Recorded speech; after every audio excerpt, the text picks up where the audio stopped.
নমস্কার, আশা করি আপনারা সকলে ভালো আছেন। পূর্বে একটি শর্ট ভিডিওতে আমি বলেছিলাম খুব তাড়াতাড়ি আপনাদের কাছে একটি সিদ্ধ বশীকরণ ক্রিয়া নিয়ে আসব, যে বশীকরণ ক্রিয়াটি সম্পূর্ণ বিনামূল্যে আপনি নিজে করতে পারবেন এবং তার দ্বারা আপনার নিজের মানুষকে বশীকরণ করতে পারবেন। তার জন্য দুটো ভিডিও নিয়ে আসবো বলেছিলাম। প্রথম আজকের যে ভিডিওটি, এই ভিডিওর মাধ্যমে দিয়ে আপনারা জানতে পারবেন আপনার নিজের স্ত্রী যদি অবাধ্যতা করে বা ঠিকঠাক বসে থাকছে না, মনে হচ্ছে যেন উড়ে উড়ে বেড়াচ্ছে, আপনাকে একটু অ্যাভয়েড করছে বা কোনো সন্দেহজনক চালচলন আপনি বুঝতে পারছেন, নিজের স্ত্রীকে বশীকরণ করার জন্য আজকের এই ক্রিয়াটা একদম সুফলদায়ক ক্রিয়া এবং পরীক্ষিত ক্রিয়া। এরপরে আরেকটি ভিডিও নিয়ে আমি খুব তাড়াতাড়ি আসব, যেখান থেকে নিজের স্ত্রী নয়, নিজের মনের মানুষ, প্রেমিক বা প্রেমিকাকে আপনি সিদ্ধ বশীকরণ করতে পারবেন। তো আজকে জানুন শুধুমাত্র নিজের স্ত্রীকে বশীকরণ করার জন্য এই বশীকরণের সিরিজ নিয়ে আসব। পরপর আপনারা জানতে পারবেন নিজের মানুষকে কিভাবে আপনারা বশীকরণ করে রাখতে পারবেন। আপনার কথায় উঠবে, আপনার কথায় বসবে। আজকে জেনে নিন নিজের স্ত্রীকে কিভাবে আপনারা বাড়িতে বসে বিনা খরচে বশীকরণ করতে পারবেন।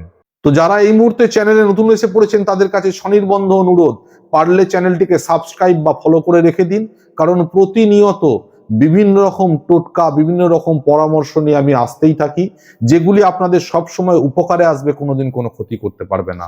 আপনি একজন স্বামী, নিজের স্ত্রী মনে হচ্ছে কোনো রকম সন্দেহজনক চালচলন করছে, আপনার কথা ঠিক মতো শুনছে না, আপনি কর্মের জন্য বাইরে চলে যান, তার আচার আচরণ আপনার জন্য সন্দেহ তৈরি করছে, সেক্ষেত্রে নিজের স্ত্রীকে যদি নিজের গ্রিপে রাখতে চান, পুরোপুরি বশীকরণ করে রাখতে চান, তাহলে আজকের ক্রিয়া আপনার জন্য। এই ক্রিয়াটি পরীক্ষিত এবং সিদ্ধ ক্রিয়া, যে ক্রিয়ার দ্বারা আপনার স্ত্রী আপনাকে ছাড়া কাউকে জানবে না, কাউকে বুঝবে না। যদি তো আর তার মনের মধ্যে কোনো কিছু উদয় হয়েও থাকে, সেখান থেকে সে সরে এসে আবার মন প্রাণ আপনার উপরই সঁপে দেবে। সেরকম একটি ক্রিয়ার কথা আজকে বলবো। ক্রিয়াটি আপনি শুক্রবার দিন যে কোনো সময় করবেন। এই ক্রিয়াটি করার জন্য আপনাকে একটি গোলাপ ফুল বাজার থেকে কিনে আনতে হবে। সুগন্ধিযুক্ত গোলাপ ফুল আপনি বাজার থেকে কিনে এনে আপনাকে মনে মনে একটি মন্ত্র 7 বার উচ্চারণ করে 7 বার এই গোলাপ ফুলের ওপর ফুঁ দিতে হবে এবং তারপরে এই গোলাপ ফুলটি আপনার স্ত্রীকে গিফট করতে হবে, দান করতে হবে। তার সাথে সাথে একটি সাদা মিষ্টান্ন কিনে এনে স্ত্রীকে খাওয়াতে হবে। কোনো কারণে আপনি খাওয়াবেন, কি কারণে খাওয়াবেন সেটা আপনি নিজে ভেবে নেবেন। হঠাৎ করে হয়তো আপনার স্ত্রী প্রশ্ন করতে পারে যে শুক্রবার দিন তুমি আমাকে মিষ্টি এবং গোলাপ ফুল কেন উপহার দিচ্ছ? আপনি কেন দিচ্ছেন তার জন্য কারণটা কিন্তু আপনাকেই ভেবে নিতে হবে। কোনো কারণে আপনাকে এই গোলাপ ফুলটি স্ত্রীকে গিফট করতে হবে এবং সাদা মিষ্টিটি নিজে হাতে খাওয়াতে হবে। আর এই গোলাপ ফুল যখন আপনি আপনার স্ত্রীকে গিফট করবেন, তার আগে একটি মন্ত্র আপনাকে 7 বার উচ্চারণ করে 7 বার ফুঁ দিতে হবে এই গোলাপ ফুলের মধ্যে।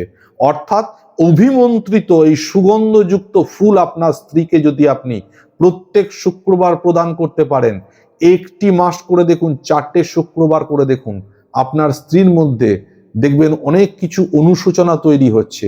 আস্তে আস্তে যদি কোনো জায়গায় চোখ বা মন গিয়েও থাকে, সেখান থেকে সরে এসে আপনার প্রেমে পাগল হয়ে যাচ্ছে।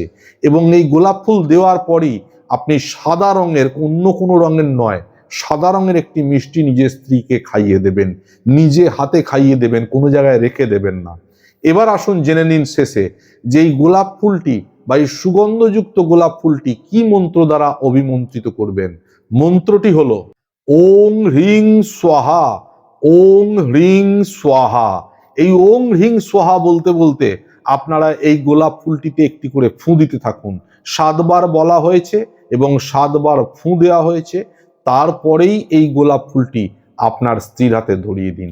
দেখতে থাকুন, আপনার স্ত্রী ধীরে ধীরে আপনার বশে চলে আসবে, আপনার জন্য পাগল হয়ে যাবে।